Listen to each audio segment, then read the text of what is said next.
When I hear about oppression, something inside me just jumps. When I hear about persecution, something inside me just jumps.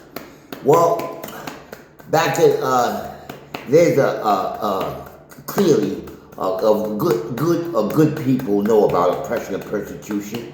When World War II was ended, the righteous 60s, the survivors of the first Holocaust, the survivors of the Holocaust, met their liberators, and their liberators gave the oral tradition of of how they met in those European death camps.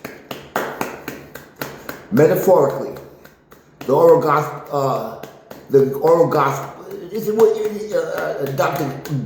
Billy Graham replied, circa 1960s. Unless America is able to outsource hidden true, untapped, reserved spirituality, mankind is lost. Dr. Martin Luther King replied, circa 1960s, a man of conscience is not necessarily a consensus builder. People would like to have you think, young people, that the bureaucracy of death is nirvana or a fantasy or some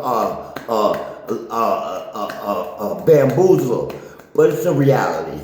Let us take a last metaphorically, hyperbole, Jesus cataloged when the disciples asked him, what would be the end of the age in the second coming? Jesus didn't nickel and dime the disciples. He gave them the whole McDonald's Happy Meal. He said the oral gospel tradition will be the oral tradition.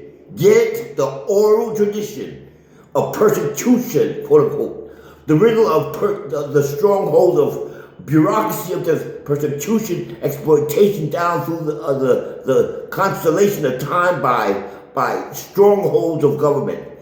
And he said, I digress. Jesus replied, the gospel, but first the gospel will be spread first in Jerusalem, Samaria, Judea, and the uttermost parts of the world. Then shall the end come. Dr. Billy Graham catalog, circa 1960s. In this technological age, the last 5 minutes I've been talking, it's a quote, I'm able to reach more of unsaved flesh than all the first century apostles and Christians and disciples combined. So Jesus' itinerant Galilean deity wrapped in flesh checks all the above mentioned boxes.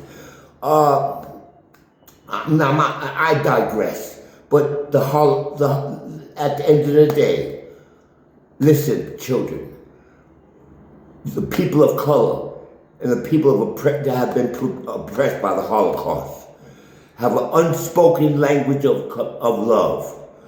Because the veterans are all gone now. And this election year, voter rights our peoples of color are being swept under the rug. Because those old witnesses of those liberators of those Auschwitz and Dachau, the black veterans from World War II are gone. And they witnessed it, and it can happen. And let us not revisit the oral gospel, this oral tragedy of persecution and oppression. I'll full stop.